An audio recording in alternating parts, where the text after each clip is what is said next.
Halo adik-adik, selamat bergabung kembali dengan kelas kimia dasar. Pada kesempatan kali ini, video ini akan membahas tentang sifat-sifat gas. Bagaimanakah bentuk permukaan udara di dalam balon? Gas mempunyai bentuk yang tak terbatas. Dalam artian, gas akan menempati ruangan sesuai dengan bentuk wadah. Apabila gas menempati suatu botol, maka bentuk dan volume gas itu sesuai dengan bentuk wadahnya, yaitu adalah botol. Demikian juga apabila ruangannya adalah bujur sangkar, maka gas akan menempati keseluruhan volume itu. Kemudian mengapa balon udara itu bisa naik di suatu larutan? Pada temperatur kamar, udara mempunyai kerapatan 1,3 gram per liter.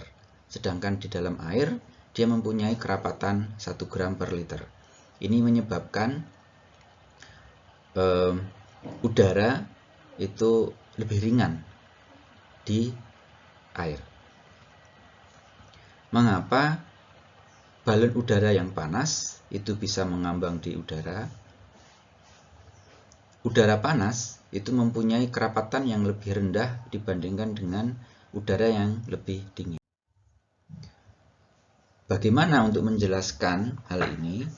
Ini kita mempunyai model molekul. Jadi ada suatu gas, di sini digambarkan dengan model warna merah. Ini menempati suatu wadah. Gas, dalam hal ini bola berwarna merah, itu bergerak secara acak dan dia akan menumbuk dinding dari wadah. Gas mempunyai kerapatan yang rendah dan sangat mudah untuk kompresi, karena molekul gas ini saling berjauhan. Gas juga mudah untuk memuai atau berekspansi. Ada suatu pernyataan, di manakah pernyataan ini yang benar? Di mana pada saat kita membuka botol parfum di dalam suatu ruangan. Yang A, parfum bisa dideteksi di atas botol saja. Sedangkan yang B, ini bisa dideteksi di seluruh posisi di dalam ruangan tersebut. Yang C, itu tidak ada yang benar. Nah, untuk menjawab ini kita bisa melihat dari sifat gas bahwa gas ini menempati ruangan dan volume sesuai dengan wadahnya. Jadi pada saat dia berada di dalam botol, maka volume dari botol tersebut itu diisi penuh oleh gas. Pada saat dibuka, maka semua molekul dari parfum tersebut akan keluar dan menempati di seluruh arah atau posisi di dalam ruangan. Apa itu tekanan? Gaya tumbukan gas itu terdistribusi di atas permukaan area pada dinding wadah, di mana P, tekanan, itu adalah gaya dibagi dengan luas area. Satuannya adalah 1 atmosfer atau 760 mm Hg atau 760 torr atau 1,01325 10⁵ Pascal atau 14,7 C atau 1013 mbar. Ya, untuk mengukur barometer, P itu sama dengan G kalikan D kalikan H, di mana G itu adalah percepatan gravitasi, kemudian D itu adalah density larutan, dan H itu adalah tinggi kolom. Kemudian kita akan mengkonversi 675 mm Hg menjadi atmosfer. Maka kita akan gunakan faktor konversinya, di mana 760 mm Hg sama dengan 1 atmosfer. Sehingga 675 mm Hg kalikan dengan 1 atmosfer dibagi 760 mm Hg. Itu sama dengan 0,888 atmosfer. Bagaimana dengan tekanan atmosfer? Ini merupakan hasil dari tumbukan udara di dalam atmosfer. Mengapa tekanan itu di atas gunung itu lebih rendah dibandingkan dengan permukaan laut? Itu karena kerapatan udara itu lebih besar pada permukaan laut, sehingga lebih banyak tumbukan. Di bawah air, tekanan itu meningkat. Jadi bagi kita melihat seorang penyelam, dia mengeluarkan gelembung udara, ya. Ini pada saat dia turun ke bawah, itu merasa dadanya sesak. Artinya tekanannya meningkat. Karena apa? Karena bobot udara ditambahkan dengan bobot air. Ini mampu meningkatkan gaya pada benda atau objek tersebut. Ini mengapa pada saat kita melihat eksplorasi di kedalaman laut itu membutuhkan kapal submarin, karena badan kita tidak bisa mengantisipasi tekanan yang sangat ekstrim di bawah permukaan air. Kita akan lihat manometer. Di sini kita lihat yang A, gas itu terisi di bola tabung, kemudian dia menyebar ke segala arah, dan di sini gas yang ada di dalam bola ini menyebar, salah satunya ke dalam pipa, kemudian akan mendorong larutan merkuri, sehingga pada saat tekanan gas sama dengan tekanan luar atmosfer, maka permukaannya sama. Tetapi apabila tekanan gas di dalam tabung ini lebih tinggi dibandingkan dengan tekanan udara di luar, maka tekanan gas ini akan mendorong sehingga ada selisih antara permukaan merkuri yang berhubungan langsung dengan tabung dengan permukaan merkuri yang terhubung dengan udara luar. Selisih antara kedua permukaan ini menunjukkan besaran tekanan gas yang ada di dalam tabung ini. Demikian juga apabila tekanan gas di dalam tabung ini kurang dari tekanan luar, maka tekanan luar akan mendorong lebih dalam. Dengan demikian ada selisih tekanan antara dalam tabung dengan di luar. Untuk manometer yang tertutup, nah ini bisa kita lihat untuk gas yang ini terisi penuh, terisi dengan air raksa, kemudian yang ini ada kosong di sini. Nah, di sini adalah vakum.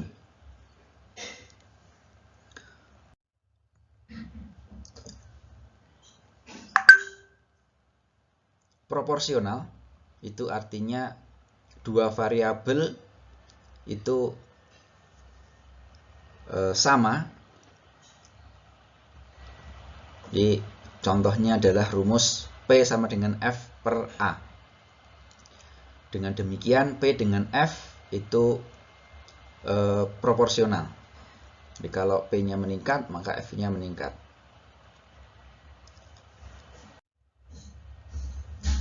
P itu adalah gaya tumbukan dibagi dengan area.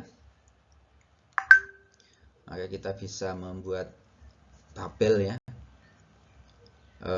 Jika kontainer atau wadah itu berekspansi, terhadap gaya, maka tidak ada perubahan dalam tekanan tersebut.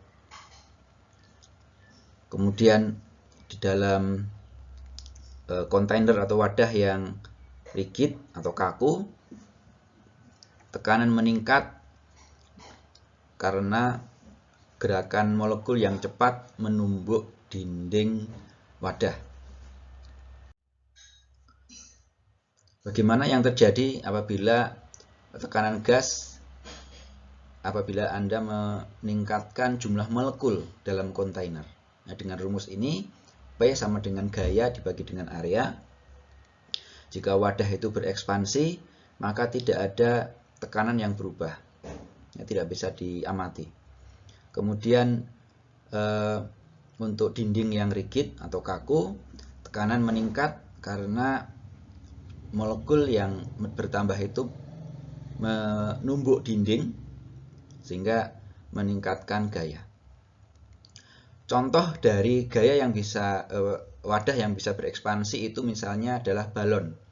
Jadi pada saat kita meniup balon, maka dindingnya akan mengembang. Beda dengan kalau botol kaca tetapi ujungnya itu tertutup. Ini adalah dinding yang kaku. Kita tiup, itu dindingnya tidak berubah. Kemudian apa yang terjadi apabila balon diletakkan di bawah air? Yang pertama, balon itu akan terkompresi, balon akan terekspansi, tidak ada perubahan yang bisa diobservasi, yang terakhir tidak ada informasi yang cukup. Ya, ini balon itu akan terkompresi. Ini kalau kita letakkan balon dalam air, itu nanti tekanan udara dan tekanan air itu akan saling mendorong. Nah, kalau kita turunkan balon itu dalam air, maka tekanannya makin tinggi, sehingga balon itu akan terkompresi. Kita lanjutkan. Hukum Boyle. Ini Boyle membuat percobaan di mana dia membuat percobaan perubahan tekanan dengan perubahan volume. Nah, di sini kita ingin lihat, kita ukur tekanannya, kemudian volumenya juga kita ukur. Ternyata pada saat kita meningkatkan tekanan, itu volumenya mengecil. Demikian juga apabila volumenya diperbesar, tekanannya juga mengecil. Nah, sehingga kita bisa rumuskan P itu sama dengan 1 V, atau P1 per V1 sama dengan P2 per V2. Kemudian hukum Charles, ini hubungan V dengan T. Nah, ternyata hasilnya adalah berbanding lurus V dengan T. V1 per T1 sama dengan V2 dengan T2. Dengan asumsi tekanan gas dan jumlah molnya adalah konstan. Kemudian ada juga percobaan yang lain, berbagai gas, ya, berbagai kondisi, kita cek temperatur dengan volumenya. Misalnya gas pertama, kita buat garis hubung antara volume gas dengan temperatur gas yang lain.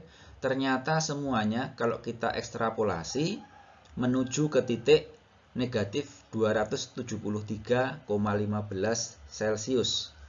Ini yang kita sepakati sebagai 0 Kelvin atau absolute zero.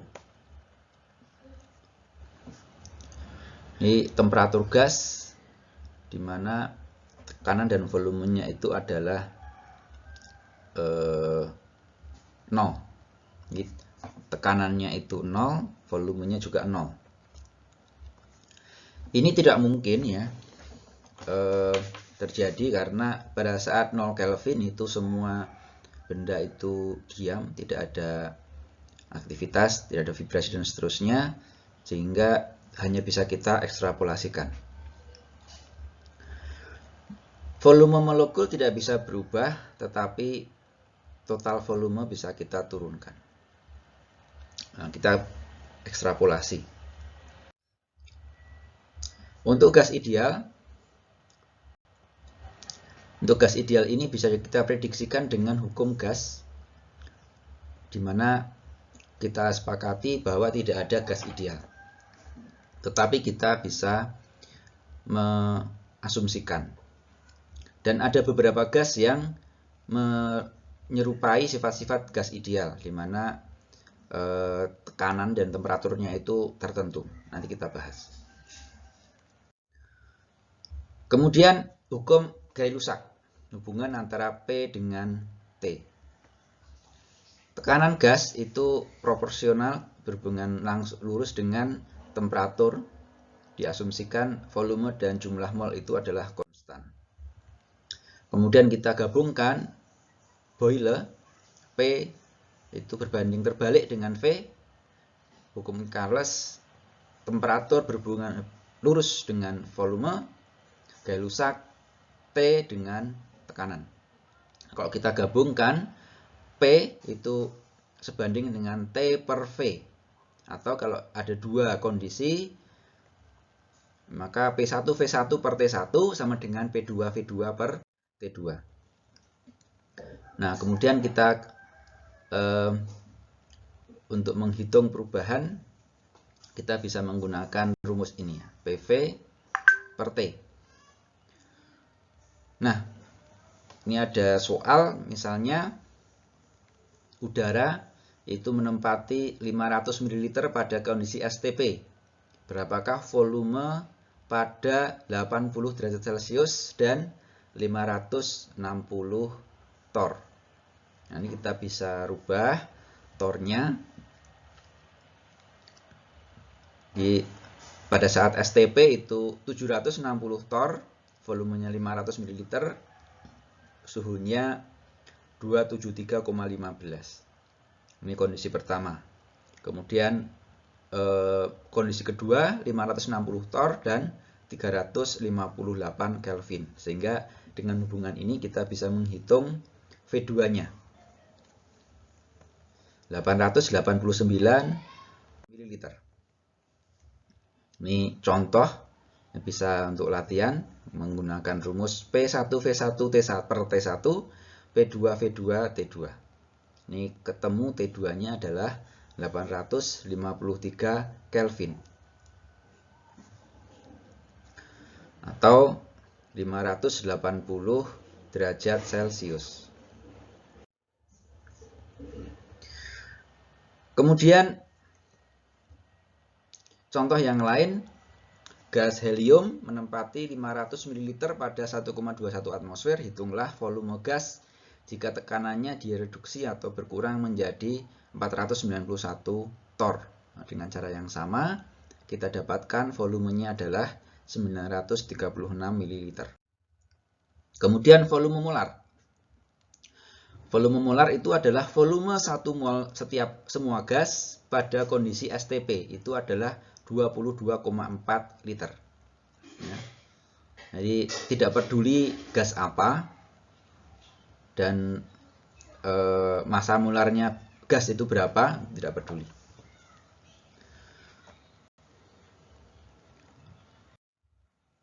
Kemudian prinsip Avogadro, ya, V1 per N1 sama dengan V2 per N2, di mana V ini adalah volume dan N itu adalah mol gas. Contohnya ada perhitungan volume amonia, ya, nitrogen gas tambah dengan 3 hidrogen gas menjadi 2 amonia. Ini pada volume 25 liter. Maka kita bisa lihat stoichiometrinya, satu gas nitrogen sebanding dengan 3 mol gas hidrogen sebanding dengan 2 mol gas amonia. Sehingga apabila ada 25 liter hidrogen, itu setara dengan 17 liter amonia. Ini contoh yang lain, 125 liter hidrogen bereaksi dengan 50 liter nitrogen, berapakah volume amonia yang diperkirakan? Nah, ini kita buat perhitungan seperti ini. Nah, hasilnya adalah 83,3 liter. Ini sebagai pembatas itu adalah hidrogen ya, karena jumlahnya lebih sedikit sebagai reaksi pembatas. Berapakah jumlah liter dari nitrogen untuk kasus ini?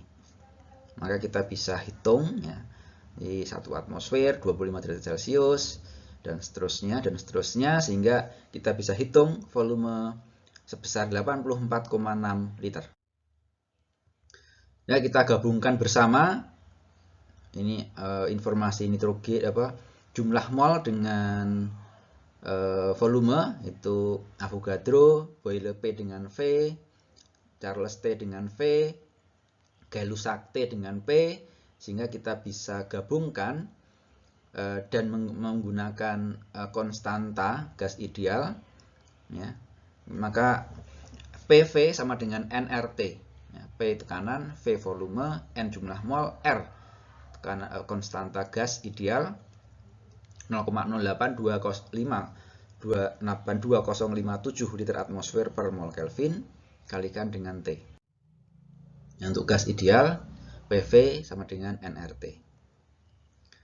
Satuannya P dalam atmosfer, V dalam liter, N dalam mol, dan T dalam Kelvin. Kemudian kita juga bahas tentang kerapatan gas. PV sama dengan nRT, di mana N itu adalah massa gram dibagi dengan massa molar gas molekul, sehingga bila D sama dengan N per V, maka kita bisa hitung hasilnya. Contoh di sini untuk gas, berapakah MR dari gas ini? Kerapatannya 6,7 gram per liter pada suhu negatif 73 derajat Celcius, tekanannya 36,7 C. Maka kita masukkan angka-angkanya dengan R 0,0821 liter atmosfer per mol Kelvin, sehingga kita bisa menghitung massa molarnya adalah 44 gram per mol. Contoh yang lain, berapakah kerapatan NO2? Nah, ini dengan cara yang sama, maka kita bisa menghitung kerapatannya D, densitas 0,935 gram per liter. Kemudian menghitung volume 1 mol gas pada kondisi STP, PVNRT, maka kita bisa menghitung volumenya 22,4 liter. Apa itu volume 22,4 liter? Kondisi di mana pada 1 atmosfer, temperatur 273 Kelvin, 1 mol. Ya. Kita bisa bolak-balik. Nah, contoh yang lain adalah gas fluorine menempati ruang tersebut. Berapakah masanya? Dengan cara yang sama, kita dapatkan hasil massa adalah 0,457 gram. Kemudian menghitung berat molekul gas ini dengan kondisi ini, maka kita dapatkan masanya 26 gram per mol. Kemudian menggunakan hukum Dalton. Ini tekanan parsial pada gas. Ini kita bisa menghitung. Contohnya adalah di sini ada gas diisi di sini, kemudian gasnya dialirkan dalam selang, masuk gelombang udara di sana. Di sini ada air. Nah, pada saat kita isi terus gasnya sampai penuh ya, sampai penuh ini. Nah, ini kita lihat untuk kasus seperti ini, P total itu adalah tekanan gas tambah dengan tekanan air.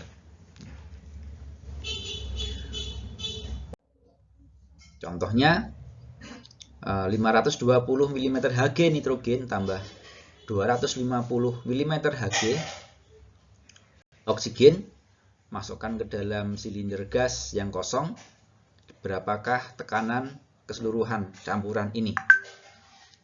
Ini rumusnya, P total sama dengan P1, P2, P3, dan seterusnya. Sehingga untuk kasus ini, tekanan totalnya adalah 520 ditambah 250, 770 mm Hg. Contoh yang lain, ini kita punya kasus seperti ini, maka kita bisa menghitung tekanan hidrogen sebesar 731 torr. Kemudian mol fraksi, XA itu mol fraksi untuk unsur A, ya. Na itu mol A, Nt itu mol total. Ini Pa itu adalah XA PT. Atau kita bisa sebutkan tekanan parsial A itu sama dengan fraksi mol A kalikan dengan tekanan total. Ini contohnya, ya. Ini ada berapakah mol fraksi nitrogen di udara. Ya. Nah, ini harus kita lihat dulu prosentase dari gas, nitrogen, oksigen, argon, CO2, dan seterusnya. Dan ternyata hasil perhitungan itu fraksi mol untuk nitrogen sebesar 0,781. Ini tergantung dari jumlah fraksinya, ya. Kemudian contoh yang lain, ya, 5 gram mengandung nitrogen, neon, oksigen, hidrogen. Nah, ini kita bisa dapatkan dengan rumus ini. Fraksi mol untuk neon itu 0,0861. Ya. Atau P totalnya adalah 12 psi. Kemudian contoh yang lain, ya, ini didapatkan P totalnya 31 atmosfer. Nah, kemudian difusi dan efusi. Apabila kita pisahkan gas A dan gas B, warna merah dan warna biru, kemudian kita pindah atau kita geser pembatasnya, maka molekul yang berwarna biru itu mengalami difusi untuk bercampur. Tapi apabila yang warna biru ini terkumpul di ruangan satu, kemudian dikasih lubang kecil, maka molekul yang warna biru itu akan berpindah ke ruangan yang kosong. Ini namanya efusi.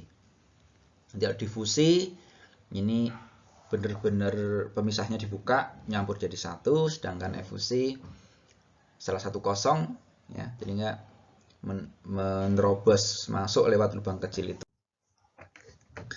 Nah, untuk hukum Graham efusi, laju efusi B dibagi dengan laju efusi A itu adalah akar dari massa molekul A dibagi massa molekul B. Nah, contohnya energi kinetik rata-rata molekul gas. Ini kita bisa jawabannya adalah lebih lambat. Contoh yang lain, 3 balon diisi dengan CH4, H2, dan helium. Setelah 5 jam, bagaimana? Apakah terjadi efusi atau difusi? Ini mengalami difusi, ya. Manakah yang lebih manakah helium? Ini bisa dilihat dari volumenya. Ini untuk bromida Br2, massa molekulnya 640 gram per mol. Kemudian ada tabung gelas panjangnya 1 meter. Nah, ini diisi dengan NH3 dengan HCl. Ini panjangnya adalah 1 meter. Ini waktunya X. Nah, X itu adalah jarak, ya, di mana kira-kira posisinya. Ya. Ini adalah 0,594 meter dari NH3. Jadi panjangnya 1 meter, maka ini sekitar ini jaraknya 0,594 meter dari NH3.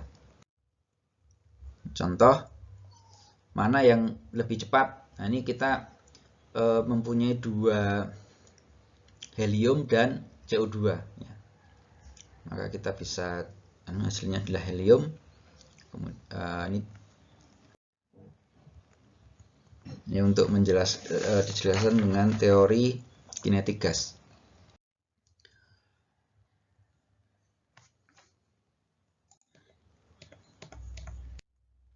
Ini untuk real gas, gas nyata. Ini menggunakan rumus van der Waals. P tambah A N kuadrat per V kuadrat kalikan V min NB sama dengan nRT. Nah, ini ada faktor A dan B ya di sini ya. Ini adalah konstanta. Ini kalau van der Waals ini konstantanya A dan B untuk setiap gas, helium, nitrogen ini ada di sini. Nah, dimasukkan angka ke persamaan tadi, kita bisa menghitung tekanan dan seterusnya.